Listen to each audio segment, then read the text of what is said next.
The stars had always called to humanity. For 300 years, they answered that call. They built ships. They crossed the darkness between worlds. They made new homes on distant planets. By the year 2347, humans lived on 17 worlds scattered across a small corner of the galaxy. It was not much. The Valkyrian Galactic Empire ruled over 40,000 star systems. They had conquered hundreds of species over thousands of years. Their fleets darkened the skies of countless worlds. Their emperor, Zalvorax the Eternal, had sat on his throne for 2,000 years. He had watched civilizations rise and fall like waves on a beach. To the Empire, humanity was nothing. A young species, a small territory, a minor problem that would be solved soon enough. When the Empire sent a message to Earth requesting a diplomatic meeting, the leaders of the United Terran Federation felt hope. Perhaps they could negotiate. Perhaps they could find peace. Perhaps the Empire would leave them alone. They chose to send their best. They chose the 7 Valkyries. These 7 women were legends. They had protected humanity through its darkest hours. They had won impossible battles. They had saved millions of lives. Children on every human world knew their names. General Amara Okonkwo was their leader. She was tall and strong, with gray hair and eyes that had seen too much war. She had commanded human forces for 40 years. Her soldiers loved her like a mother. Her enemies feared her like death itself. General Lin Mei Xing was called the Ghost of Proxima. She was small and quiet, but her mind was sharper than any blade. She could look at a battlefield and see victory where others saw only defeat. She had never lost a battle in her entire career. General Valentina Reyes commanded the 1st Armored Fleet. She was fierce and bold, with a laugh that could fill a room. Her ships had broken enemy lines 100 times. She led from the front, always. General Fatima al-Rashid was the architect. She had designed humanity's defensive networks. Every fortress, every space station, every weapons platform came from her brilliant mind. She was quiet and thoughtful, always planning 10 steps ahead. General Ingrid Volkov led the Iron Brigade, the most feared ground force in human space. She was hard as stone and twice as tough. Her soldiers would follow her into hell itself. And they had done so many times. General Yuki Tanaka had pioneered human psionic warfare. She had unlocked the hidden powers of the human mind. Her psychic soldiers could read thoughts, sense danger, and break enemy morale without firing a shot. She was gentle and kind, which made her abilities even more terrifying. General Adeze Nwosu was the youngest of the 7. She was only 32 years old, but her mind worked like no other. She saw patterns others missed. She found solutions others could not imagine. Military academies studied her battles like works of art. These 7 women boarded the diplomatic vessel Hope's Light and traveled to the heart of the Empire. They brought a small escort of honor guards. They brought gifts and proposals for peace. They brought hope for humanity's future. The journey took 3 weeks. When they arrived at Dominara Prime, the capital world of the Empire, they saw its terrible beauty. The planet was covered in black towers that reached toward the sky. Ships filled the space around it like insects around a hive. Everything was designed to show power. Everything was meant to make visitors feel small. The Valkyries were not impressed. They had faced worse. Emperor Zalvorax received them in the Obsidian Throne Hall. The room was vast and dark, lit by floating crystals that cast strange shadows. The Emperor sat on a throne carved from a single piece of black stone. He was reptilian, covered in scales the color of dried blood. His eyes were yellow and cold. Around him stood his advisors, his guards, and representatives from 100 conquered species. They all watched the humans with a mixture of curiosity and contempt. General Okonkwo stepped forward and bowed with respect but not submission.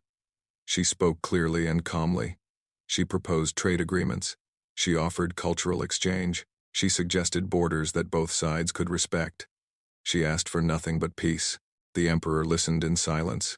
When she finished, he let the quiet stretch for a long moment. Then he laughed.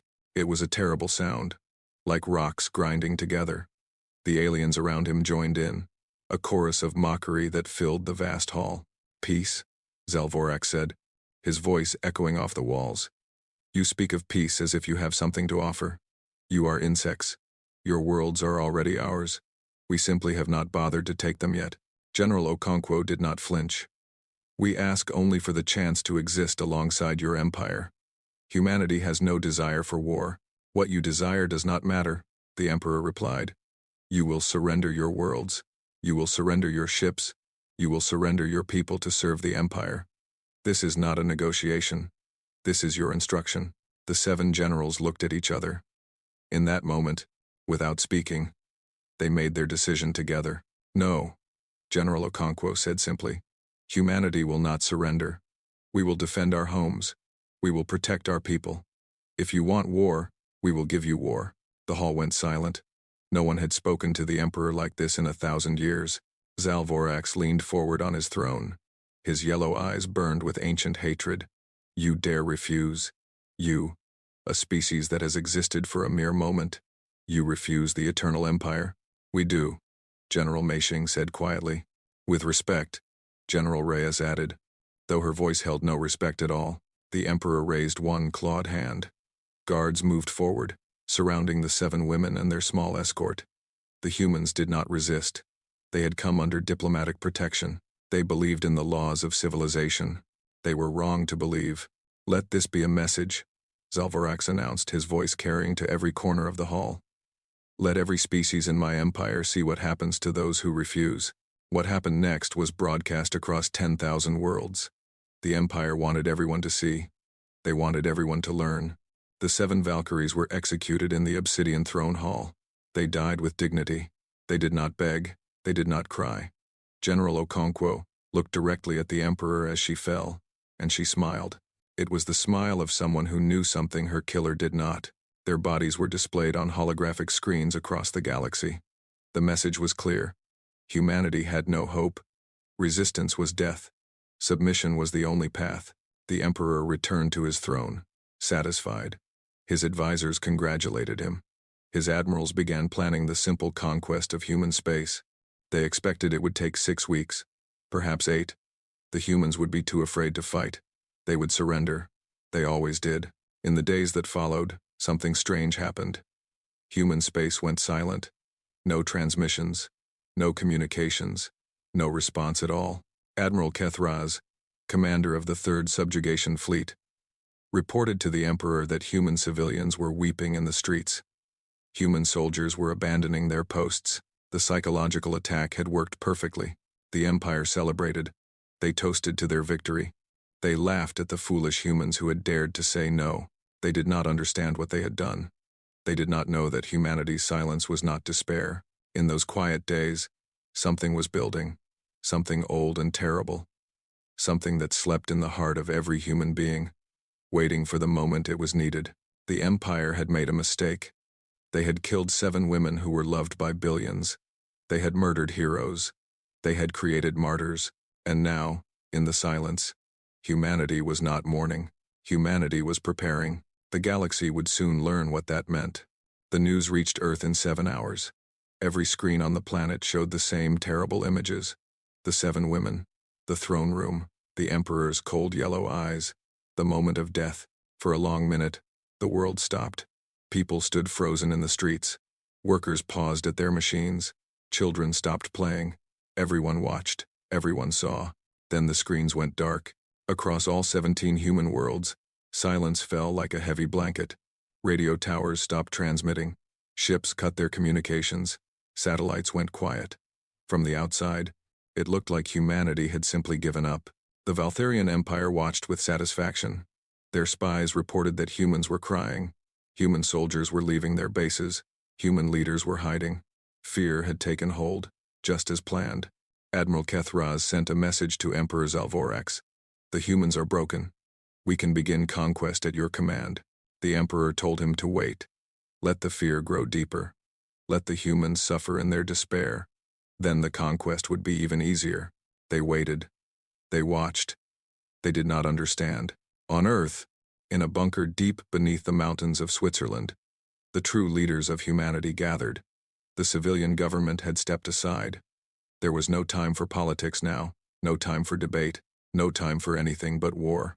Fleet Admiral Marcus Chen stood before them. He was 60 years old, with a face carved from stone and eyes that burned with cold fire.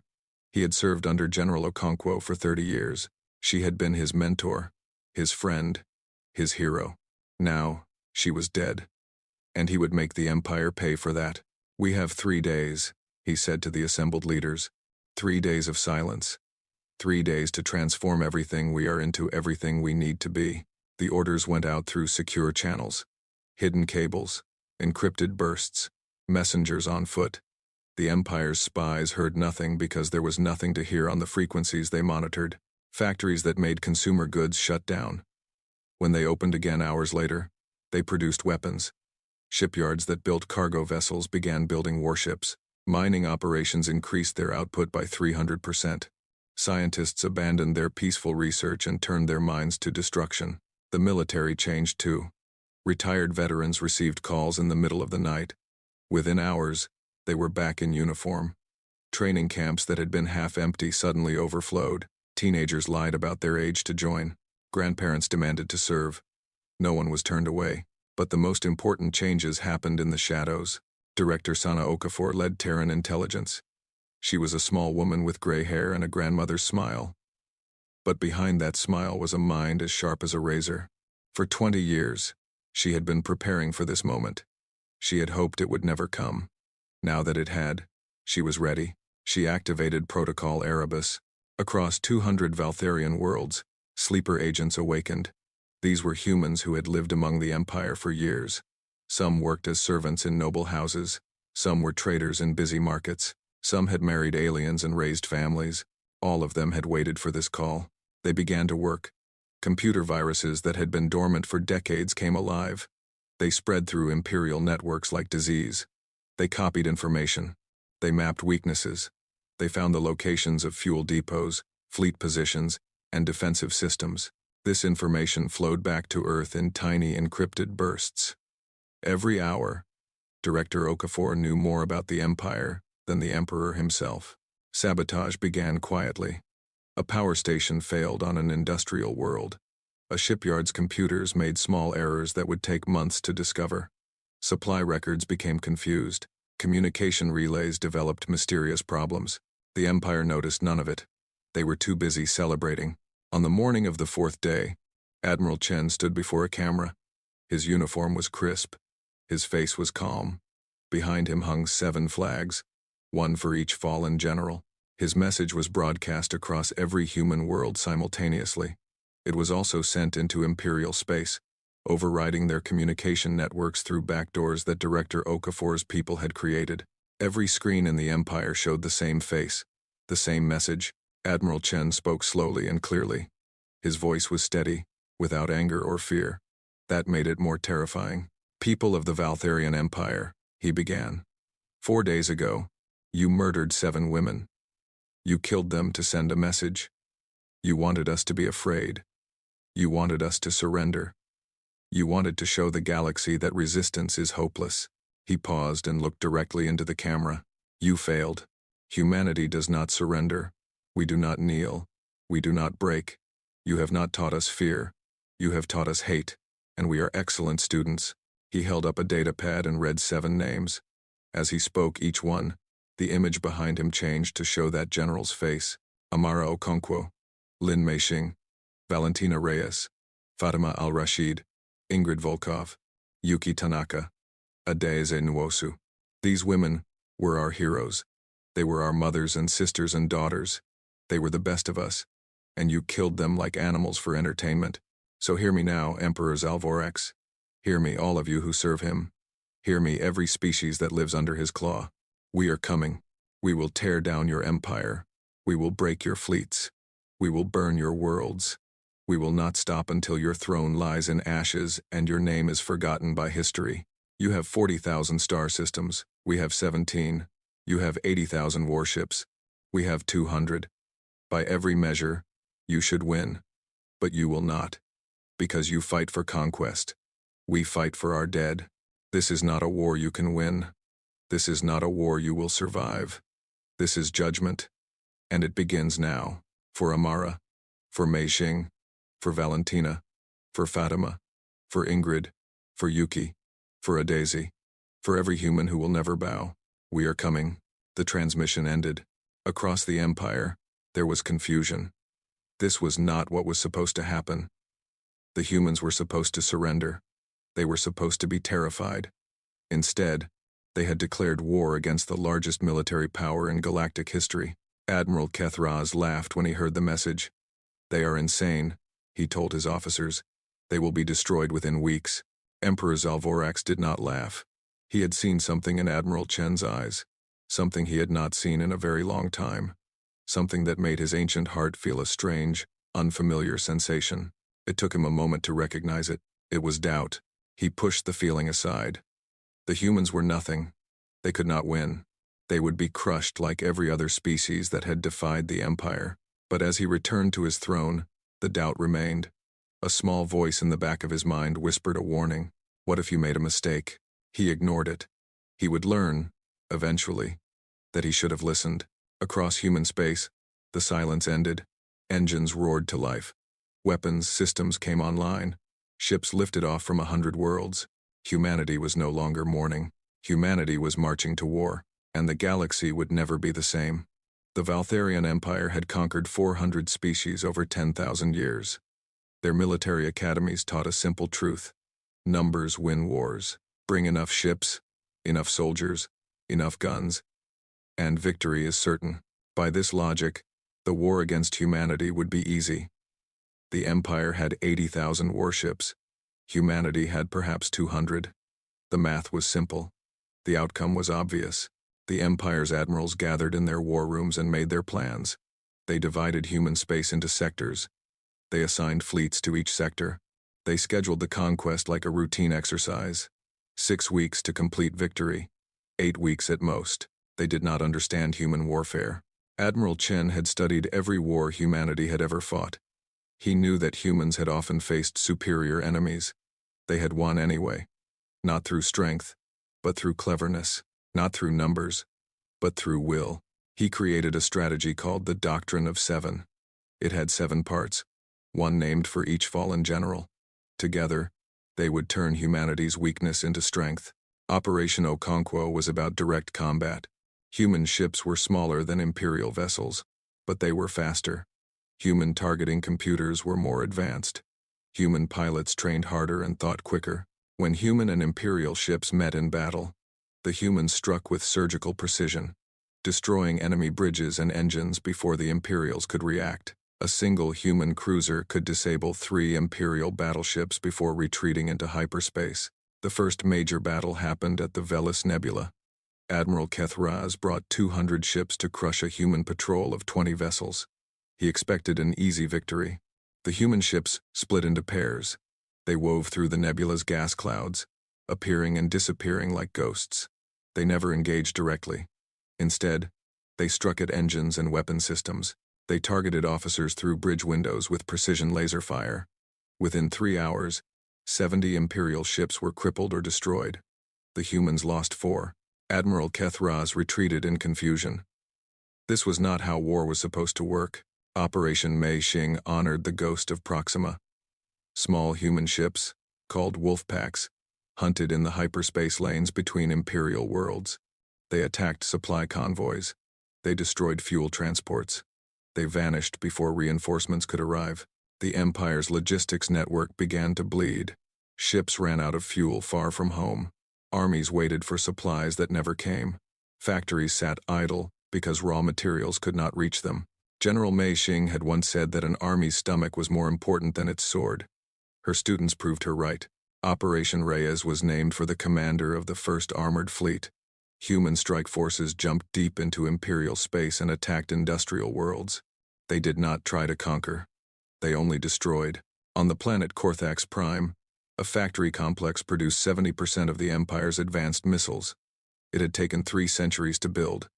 Human Marines burned it to ash in 6 hours.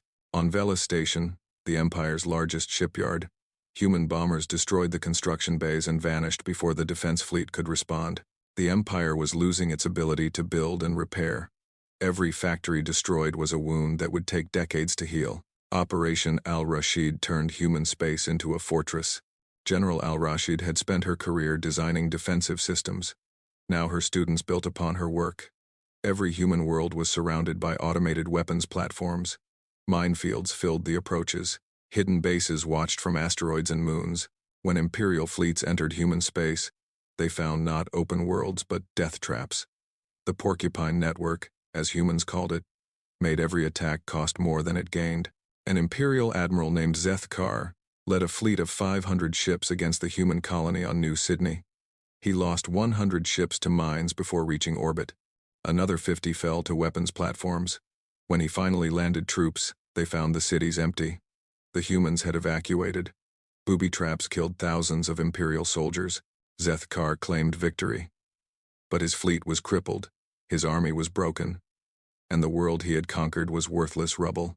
Operation Volkov brought war to the ground. General Volkov had built the Iron Brigade, the most feared infantry in human space. Her soldiers wore powered armor that made them stronger and faster than any natural creature. They carried weapons that could punch through tank armor. They trained in conditions that would kill ordinary beings. When Imperial legions met human ground forces, they expected easy victory. They found nightmare. On the moon of Praxis 7, 10,000 Iron Brigade soldiers faced an Imperial army of 100,000. The battle lasted 3 days. When it ended, 8,000 humans still stood. The Imperial army was destroyed. The Empire had never lost a ground war. Now they were losing them everywhere. Operation Tanaka was subtle and terrifying. General Tanaka had unlocked human psionic abilities.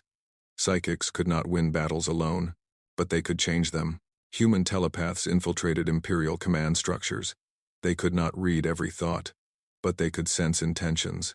They knew when admirals were planning attacks. They knew when governors were hiding information. They fed this knowledge back to Admiral Chen. Worse, they could project fear. Imperial officers began to have nightmares. They saw the faces of the 7 dead generals. They heard whispers in empty rooms. They grew paranoid and distrustful. An entire Imperial battle group surrendered without fighting after their admiral became convinced that his own officers were trying to kill him.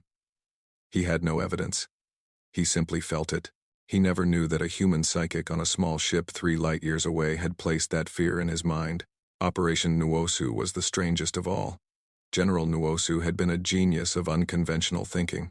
She did things that made no logical sense until suddenly they made perfect sense. Her students continued her work. They launched attacks that seemed random. They struck targets that appeared worthless. They retreated when they were winning and attacked when they were outnumbered. The Imperial admirals could not predict human behavior because human behavior followed no pattern they understood. One human captain flew her damaged cruiser directly at an Imperial dreadnought and ejected her crew at the last moment. The cruiser crashed into the dreadnought's bridge. Both ships were destroyed, but the dreadnought was the flagship of an entire fleet. With their admiral dead, the fleet fell into confusion. Other human ships swept in and destroyed half of them. The humans also fought with their spirits. They broadcast messages to Imperial soldiers. They sang songs about the 7 Valkyries. They told stories of human courage and sacrifice. They laughed in the face of death. Imperial soldiers began to wonder, what kind of enemy sings while dying? What kind of species fights with joy against impossible odds? Fear, the Empire's greatest weapon, was turning against them. 6 months after the war began, humanity had destroyed over 4,000 Imperial vessels. 12 major industrial centers lay in ruins. 4 of the Empire's subject species had begun their own rebellions. Inspired by human defiance, Emperor Zalvorax called his admirals to the Obsidian Throne Hall. The room where he had killed the 7 generals now felt different. The shadows seemed deeper. The silence felt heavier. How? The Emperor demanded. How are they doing this? His admirals had no answer. They had followed the rules of war. They had used their superior numbers. They had done everything correctly. But the humans did not follow rules. They wrote their own. Admiral Chen, watching from far away, permitted himself a small smile. The doctrine of 7 was working. The Empire was bleeding, but he knew the hardest part was still to come. The Empire was wounded, not defeated. Soon, they would bring their full power to bear, and humanity would face its greatest test. 1 year into the war, Emperor Zalvorax finally understood. The humans were not just an annoyance. They were a threat. He ordered full mobilization. 60,000 warships gathered from every corner of the Empire. Ground armies numbering in the billions assembled on staging worlds. Factory production tripled. Every resource the Empire possessed focused on one goal: the complete destruction of humanity. The largest armada in galactic history moved toward human space. It stretched across light years, a wave of steel and fire that seemed unstoppable. Admiral Chen watched the reports come in. His officers calculated the odds. With their current forces, humanity could not win a direct battle against such numbers. The math was simple and terrible. Chen nodded slowly. Then we will not fight a direct battle. He unveiled a new strategy. The burning path. Humanity would not defend every world. They would retreat, step by step, drawing the empire deeper into human space. And every world they left behind would become a death trap. It was a terrible choice. It meant abandoning planets that humans had spent generations building. It meant leaving behind homes and memories and dreams. But Admiral Chen knew that saving humanity mattered more than saving any single world. The evacuation began. Civilian ships carried millions of people away from the outer colonies. They moved toward the core worlds, toward Earth, toward safety. Behind them, military engineers prepared their gifts for the Empire. The Imperial Armada reached the first human world, a colony called Harvest. They found it empty. The cities stood silent. The fields were abandoned. Victory seemed easy. Then the traps activated. Hidden bombs destroyed landing zones. Automated turrets emerged from buildings and opened fire. Poisoned water supplies killed thousands of soldiers. The ground itself was seeded with mines. Every step forward cost blood. Admiral Kethraz lost 50,000 soldiers taking Harvest. When he finally controlled the planet, he controlled nothing but ruins. He moved to the next world. The same thing happened, and the next, and the next. The burning path stretched across human space. Every colony was a wound. Every victory was a defeat. The Imperial Army bled from 1,000 cuts. Meanwhile, human wolf packs continued their work. Supply lines that had been damaged before now collapsed entirely. Ships ran out of fuel and drifted in the darkness. Soldiers ran out of food and starved on conquered worlds. The Empire's admirals begged for reinforcements. The Emperor sent them. But every ship sent to human space was a ship not guarding other territories. The Empire's grip on its subject species began to weaken. On the industrial world of Korathi Prime, something remarkable happened. The Korathi were an ancient species, conquered by the Empire 3,000 years ago. They had once ruled 100 worlds. Now they served as factory workers and miners, their spirits broken by generations of slavery. But they had been watching the war. They had seen the broadcasts of human defiance. They had heard the songs of the 7 Valkyries. They had watched a small species stand against the eternal empire and refuse to break. Something stirred in Korathi hearts. Something old. Something they had almost forgotten. Hope. Senior Senator Mira Vex of the Korathi secretly contacted Admiral Chen. It was incredibly dangerous. If the Empire discovered her betrayal, she and her entire species would be destroyed. But she took the risk anyway. "We remember freedom," she said in her coded message. "Your people have shown us that the Empire can be fought. We want to fight too." Admiral Chen's response was simple. "How many others feel as you do?" The answer stunned him. The Korathi had been quietly building a resistance for centuries, waiting for the right moment. They had weapons hidden in secret places. They had ships concealed in asteroid fields. They had soldiers trained in forgotten caves. And they were not alone.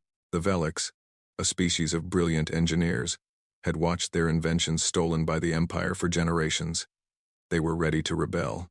The Thranxi, once proud warriors, had been forced to serve as the Empire's shock troops.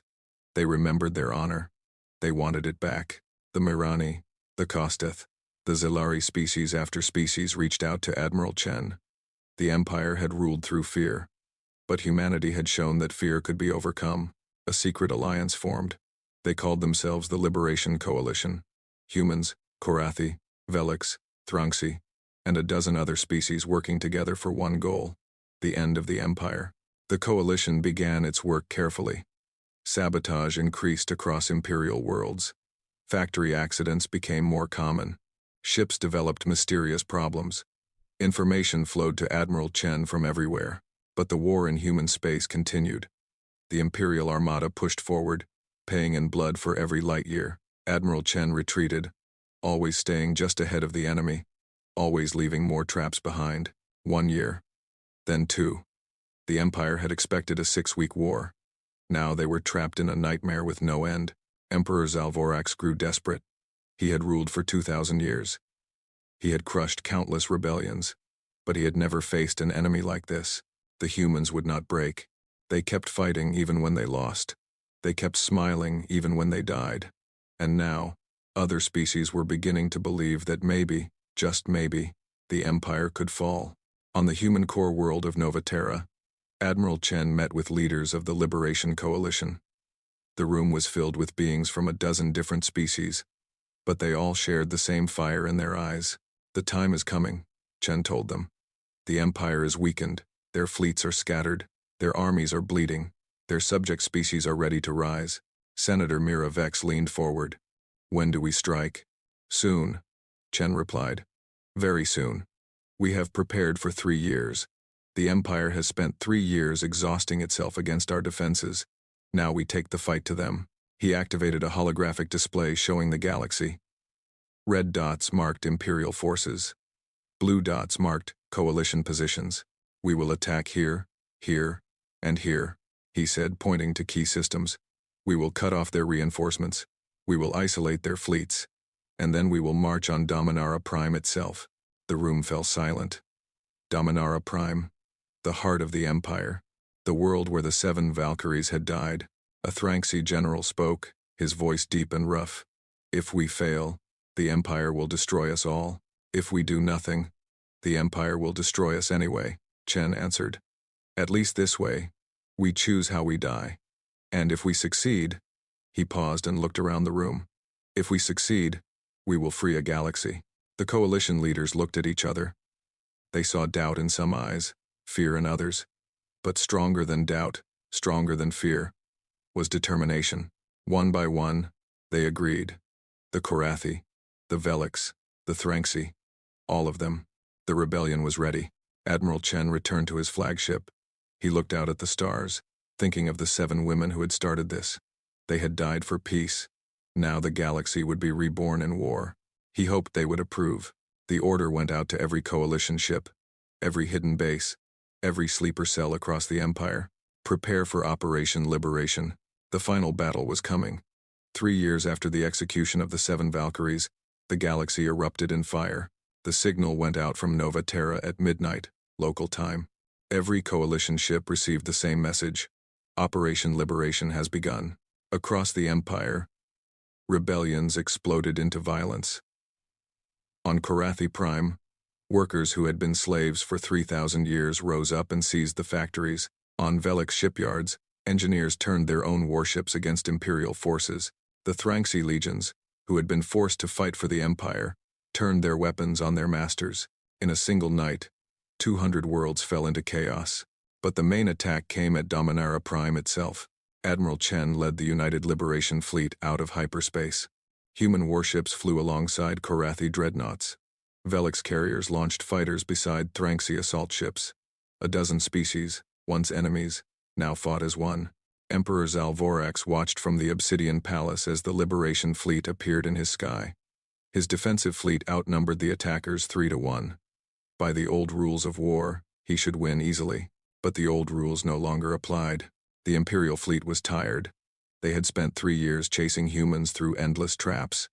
Their ships needed repairs, their crews needed rest, their admirals had lost faith. The Liberation Fleet burned with purpose. They had come to end an empire. They had come to avenge the fallen. They had come to be free. Admiral Chen stood on the bridge of his flagship, the Amara Okonkwo.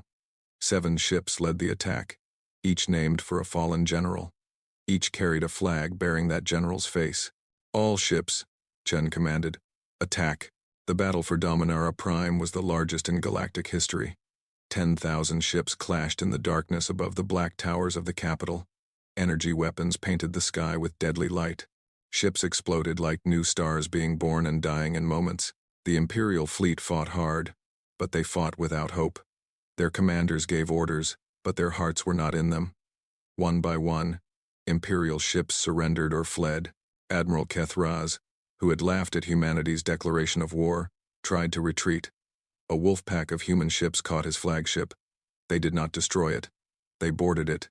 Human marines in powered armor, their suits painted with the names of the 7 Valkyries, stormed through the corridors. They found Kethraz hiding in his quarters. The Marine captain removed her helmet.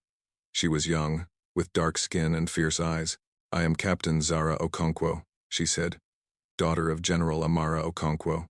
You watched my mother die." Kethraz trembled. "I was only following orders." "So was she," Zara replied. "She was ordered to make peace. You were ordered to commit murder. We have different standards." She took him prisoner. He would face justice, not revenge. Her mother would have wanted it that way.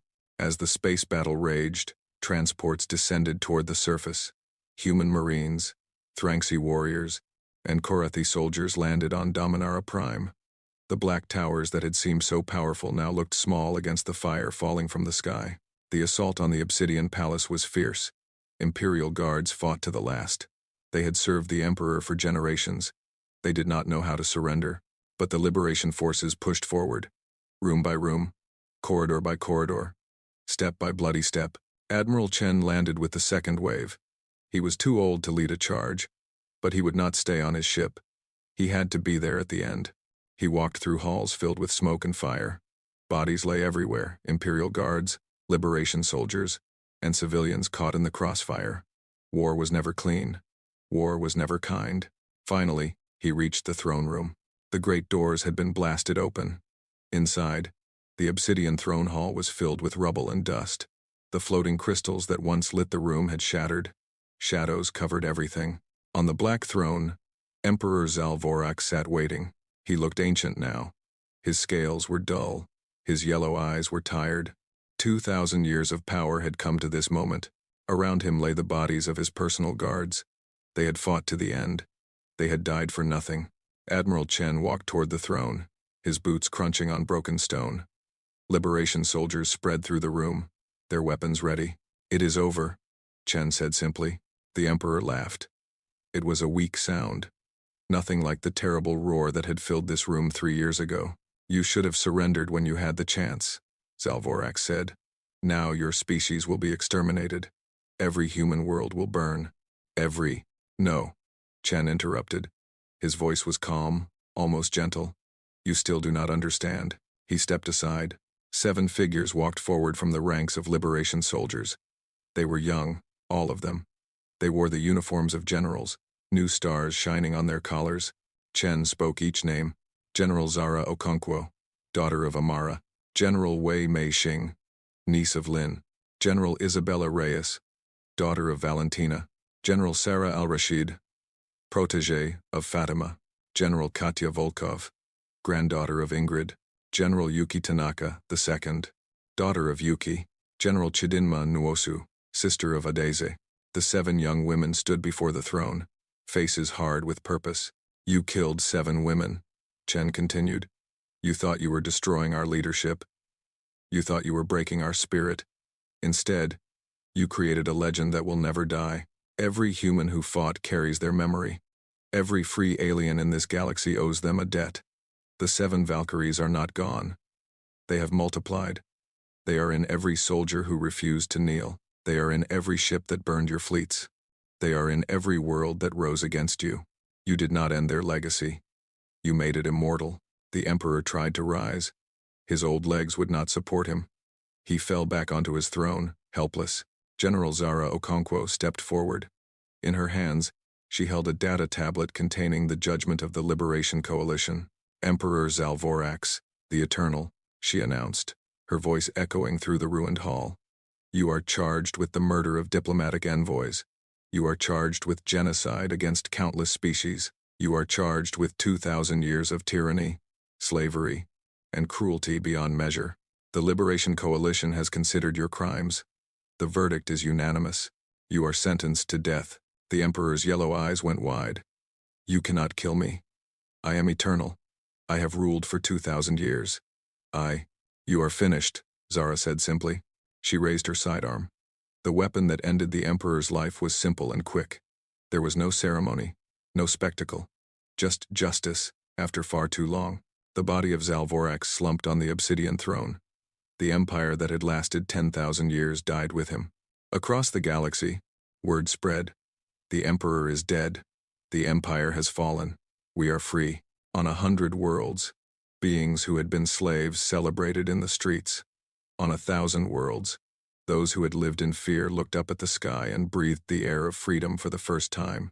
The Valkyrian Empire was dissolved.